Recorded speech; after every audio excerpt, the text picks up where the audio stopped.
Hello बच्चों, फिर से आपके सामने हाजिर हूँ एक बहुत ही शानदार चैप्टर का जो है एनसीईआरटी लेक्चर लेके, magnetic effect of current.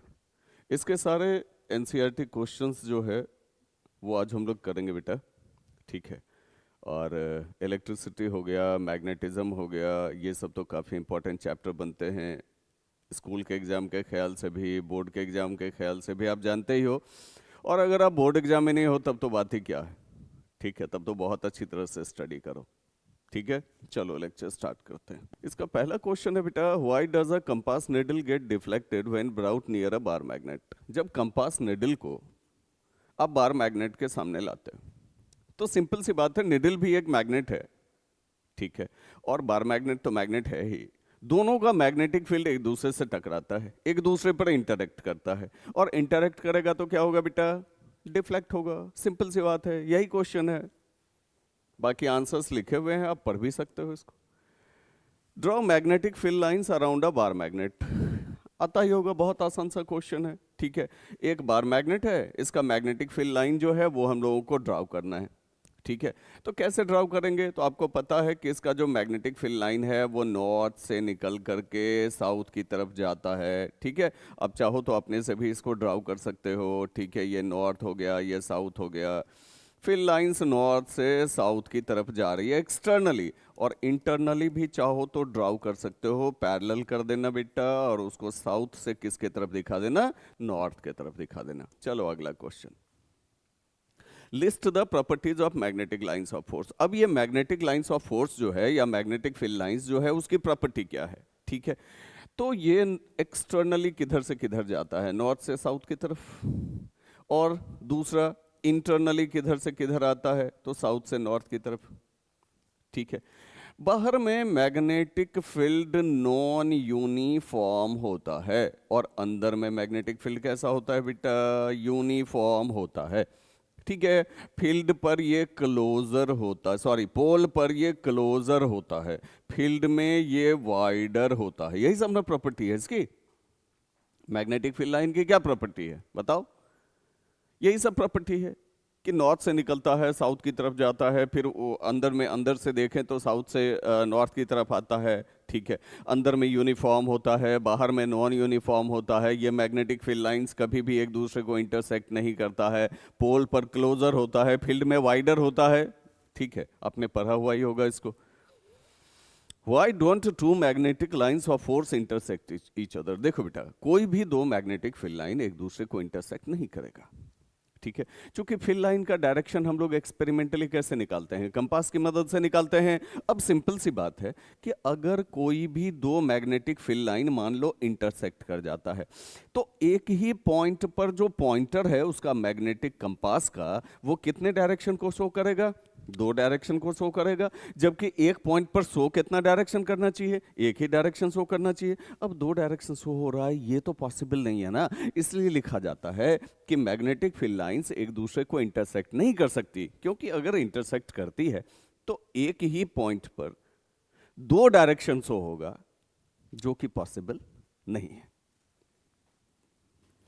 Consider circular loop of wire lying in the plane of the table. Table पर एक सर्कुलर लूप रखा हुआ है, मान लो यहां पर एक सर्कुलर लूप रखा हुआ है, मान लो ये सर्कुलर लूप हो गया बेटा, और ये कनेक्टेड भी है बैटरी से। इधर इसका पॉजिटिव वाला पोल है, इधर इसका नेगेटिव वाला पोल है, ठीक है। Consider a circular loop of wire lying in the plane of the table. Table पे रखा हुआ है, लिट द, और टेबल के ही प्लेन में रखा हुआ है, बिल्कुल ऐसे समझो कि टेबल पर जो है वो हॉरिजॉन्टली रखा हुआ है। Let the current pass through the loop clockwise. अब करंट इससे आप क्लॉकवाइज भेजो। करंट इससे कैसे भेजना है, क्लॉकवाइज भेजना है। Apply the right hand rule to find out the direction of magnetic field inside. अब डायरेक्शन पता करना है मैग्नेटिक फील्ड का, इनसाइड में भी और आउटसाइड में भी, ठीक है। ऐसे रखा हुआ है टेबल पर, ऐसे रखा हुआ है जैसे बुक रखते हो, ठीक है। अब क्या है कि इसका अंदर मैग्नेटिक फील्ड कैसा होगा, बाहर मैग्नेटिक फील्ड कैसा होगा। तो बेटा मैग्नेटिक फील्ड का डायरेक्शन निकालते कैसे हो, राइट हैंड रूल से निकालते हैं हम लोग, सिंपल सी बात है। तो करंट अगर क्लॉकवाइज जा रहा है तो इस वाले वायर में ऊपर जा रहा होगा, इस वाले वायर से नीचे आ रहा होगा। तो अगर यहां ऊपर जा रहा है बेटा और हम यहां राइट हैंड रूल यूज करते हैं तो क्या होता है, देख लो पहले बाहर वाला देख लो। बाहर में फिंगर्स कैसे आ रहे हैं, कर्लिंग फिंगर्स कैसे आ रहे हैं, लग रहा है कि अंदर से बाहर की तरफ आ रहे हैं। और अंदर में क्या है, देखो लगता है इनसाइड द लूप ये अंदर की तरफ जा रहा है, देख लो इनसाइड द लूप लग रहा है ये धस रहा है, इनटू द टेबल जा रहा है, ठीक है। और आउटसाइड फील्ड में जब देखते हैं तो ये लगता है कि बाहर आ रहा है, मतलब इनसाइड लग रहा है। इनसाइड वाले केस में लग रहा है कि मैग्नेटिक फील्ड इसके अंदर जा रहा है, मर्ज कर रहा है। और आउटसाइड वाले केस में लग रहा है कि मैग्नेटिक फील्ड इससे इमर्ज कर रहा है। क्योंकि देखो बेटा मैग्नेटिक फील्ड बनता कैसे है, कंसेंट्रिक सर्कुलर, ये मान लो करंट का डायरेक्शन हो गया ऊपर की तरफ हो गया, देख लो देख लो देख लो कंसेंट्रिक सर्कुलर बन रहा है, ठीक है। तो अब बड़ी सिंपल सी बात है बेटा कि अगर मान लो कि अभी जो मेरे हैंड्स मुड़ रहे हैं, ध्यान से देखना, ये मेरी तरफ आ रहे हैं, तो आधे सर्किल में अगर मेरी तरफ आता है तो आधे सर्किल में तुम्हारी तरफ भी तो जाता है, ठीक है। अब ये मैं क्यों बता रहा हूं, आधे सर्किल में अगर मर्ज करता हुआ दिखेगा तो अगले आधे सर्किल में इमर्ज करता हुआ दिखेगा ना।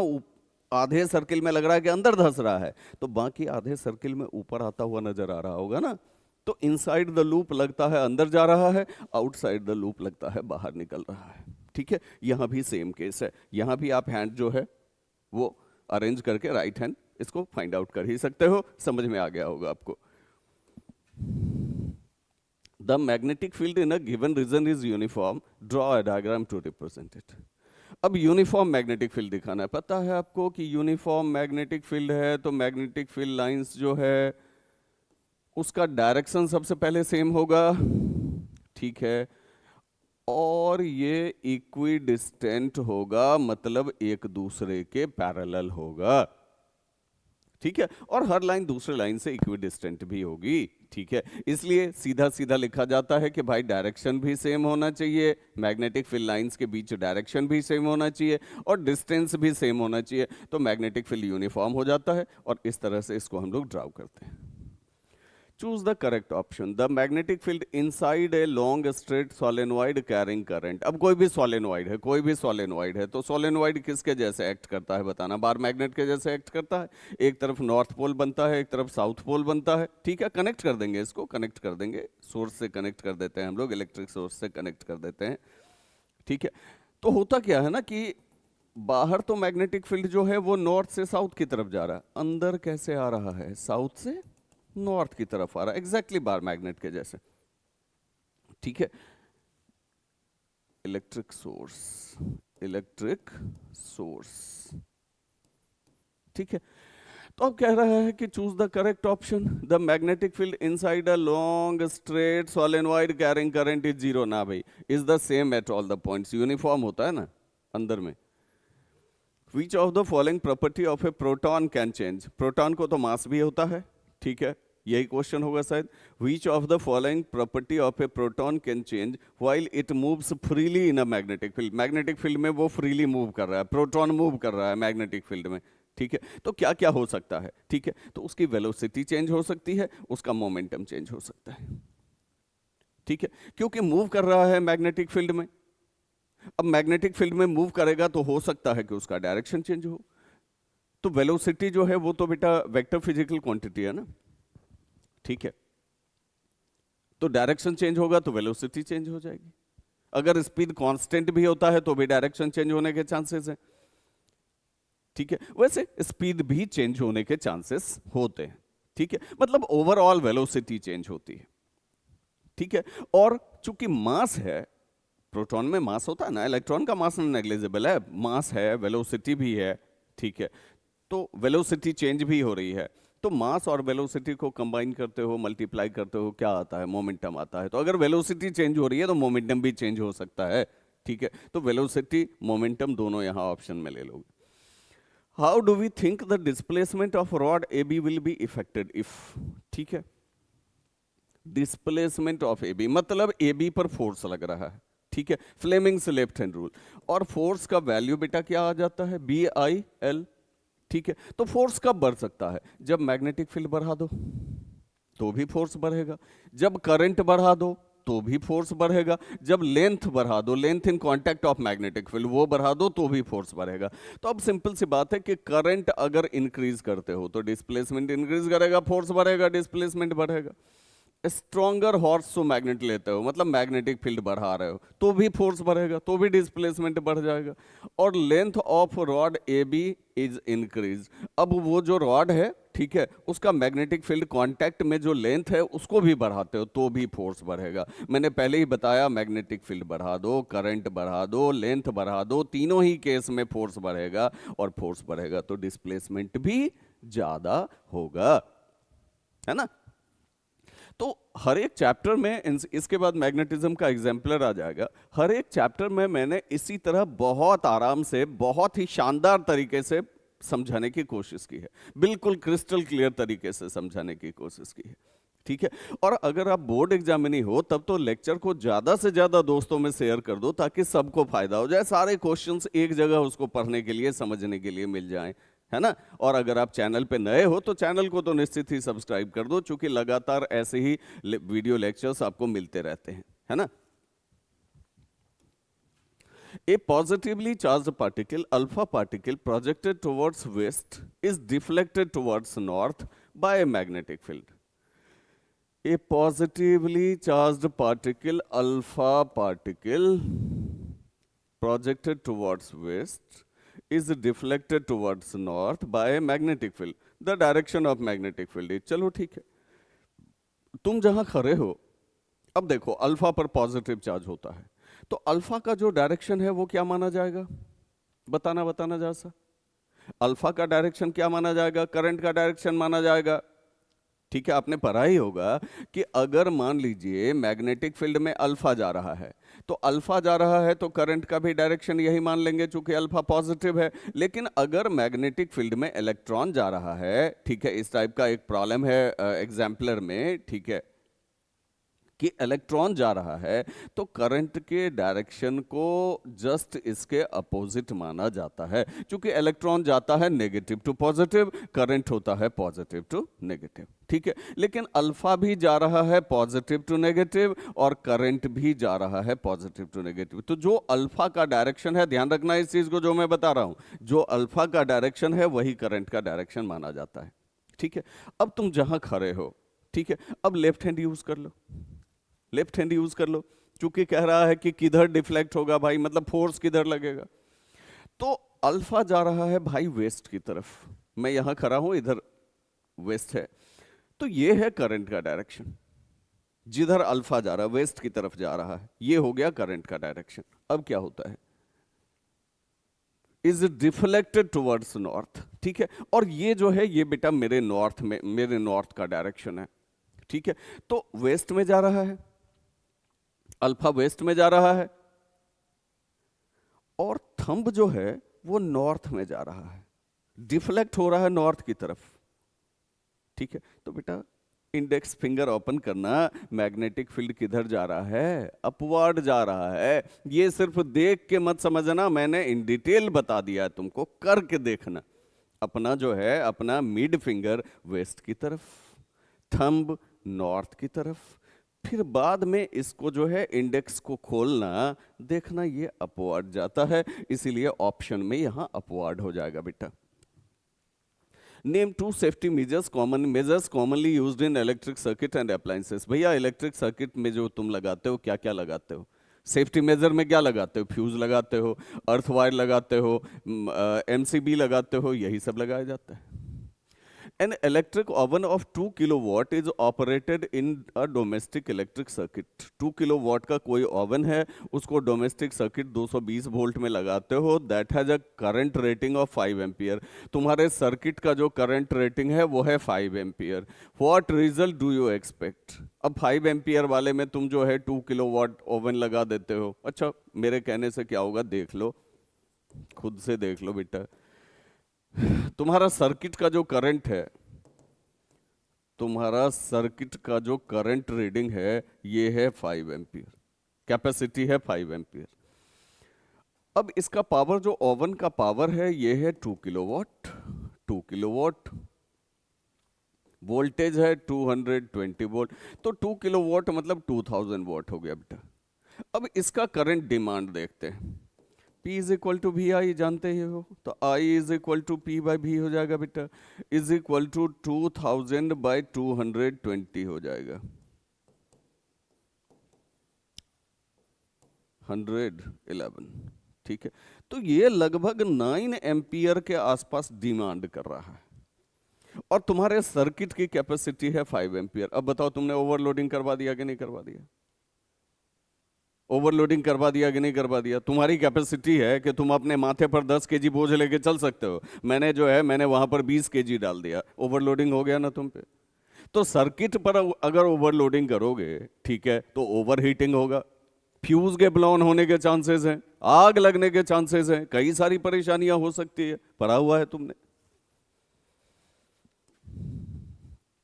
What precautions should be taken to avoid overloading of domestic circuit? अभी ओवरलोडिंग की ही बात हो रही थी कि ज्यादा पावरफुल अप्लायंसेस को या टू मेनी अप्लायंसेस को एक साथ सिंगल सॉकेट से कनेक्ट मत करो। ढेर सारे अगर पावरफुल अप्लायंसेस चला रहे हो और तुम्हारे घर में वायरिंग अच्छी नहीं है, तो ढेर सारे अप्लायंसेस को एक साथ ऑन मत करो। फॉल्टी अप्लायंसेस को बिल्कुल भी लगाने की कोशिश मत करो, ठीक है, वहां तो बहुत जल्दी शॉर्ट सर्किट होने के चांसेस होते हैं, ठीक है।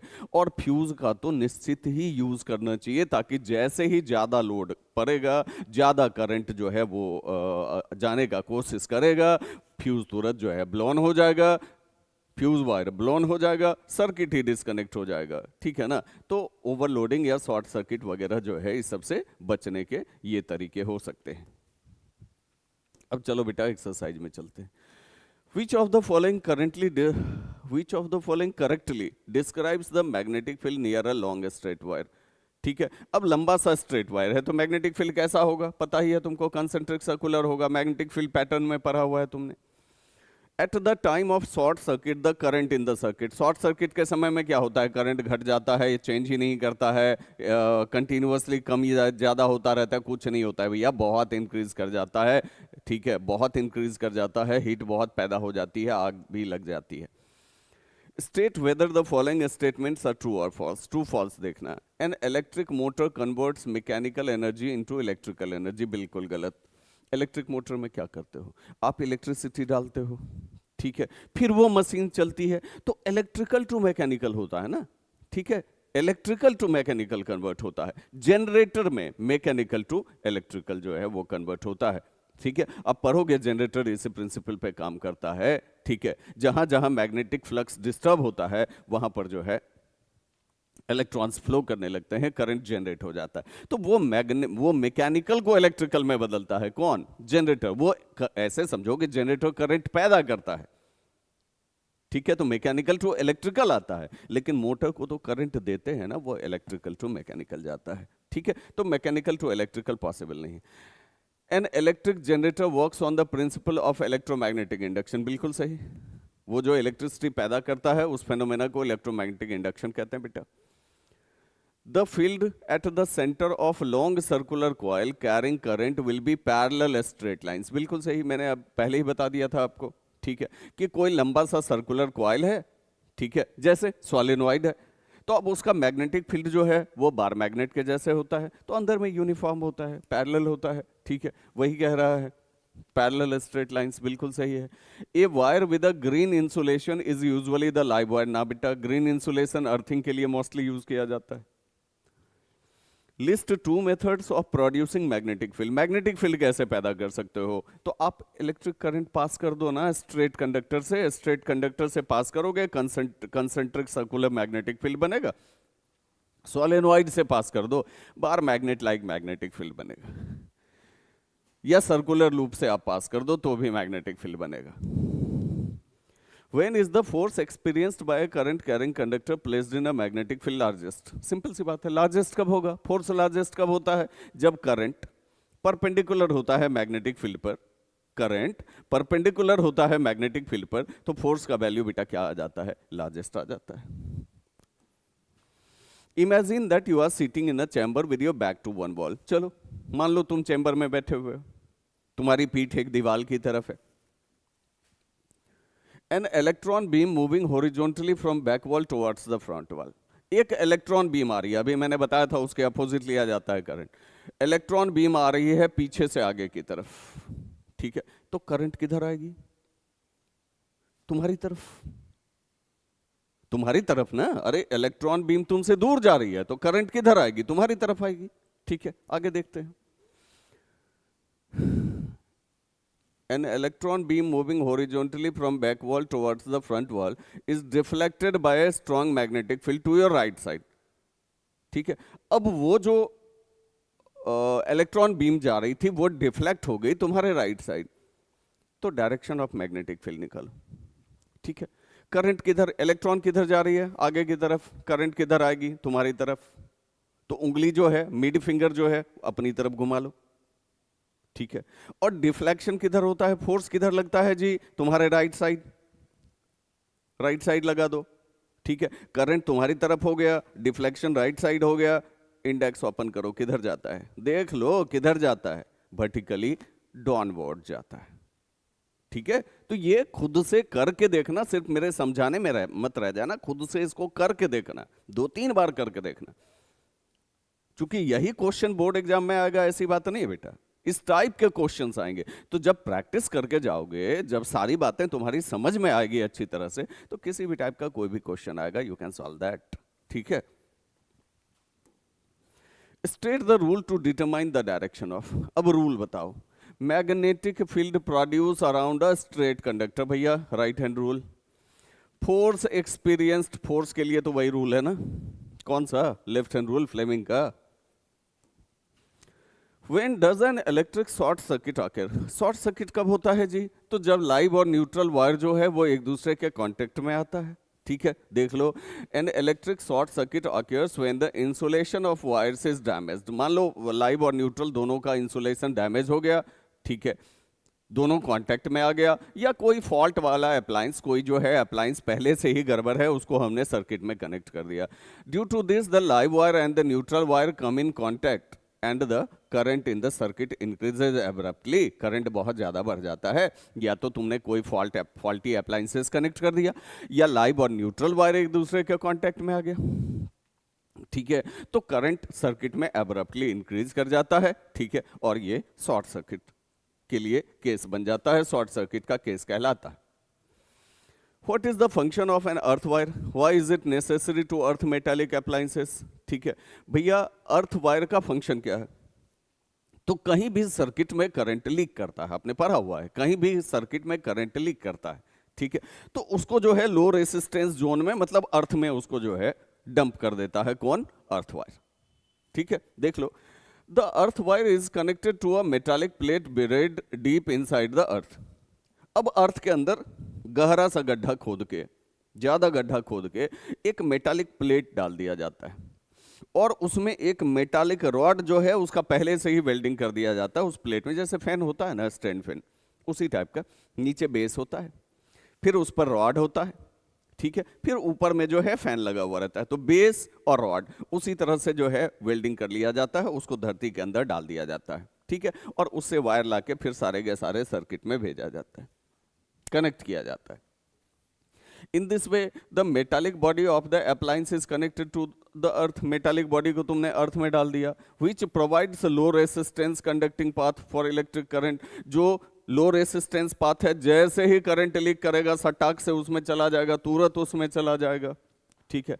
Hence any leakage of current to the metallic body of the appliance flows to the earth through the earth wire. मैंने बता ही दिया कि कहीं से भी करंट लीक होगा तो उसमें चला जाएगा, ठीक है। तो ये हो गया फंक्शन ऑफ अर्थ वायर, ठीक है, कि एक्सेसिव करंट, लीक्ड करंट को वो धरती के अंदर लेके चला जाता है। और ये जरूरी क्यों है, अगर ये नहीं लगाओगे तो कहीं भी अगर लीक हुआ ना तो सीवियर इलेक्ट्रिक शॉक जो है वो तुमको लगने के चांसेस हैं। किसी मेटालिक बॉडी में करंट अगर लीक हो रहा है, जैसे आयरन वगैरह हो गया, और तुमने टच कर दिया तो फिर सीवियर इलेक्ट्रिक शॉक लगने के चांसेस हैं, ठीक है। इसलिए जरूरी है कि आप जो है अर्थिंग को कनेक्ट करवाओ, अर्थिंग लगवाओ अपने घर में, ठीक है, और सर्किट से कनेक्ट करवाओ।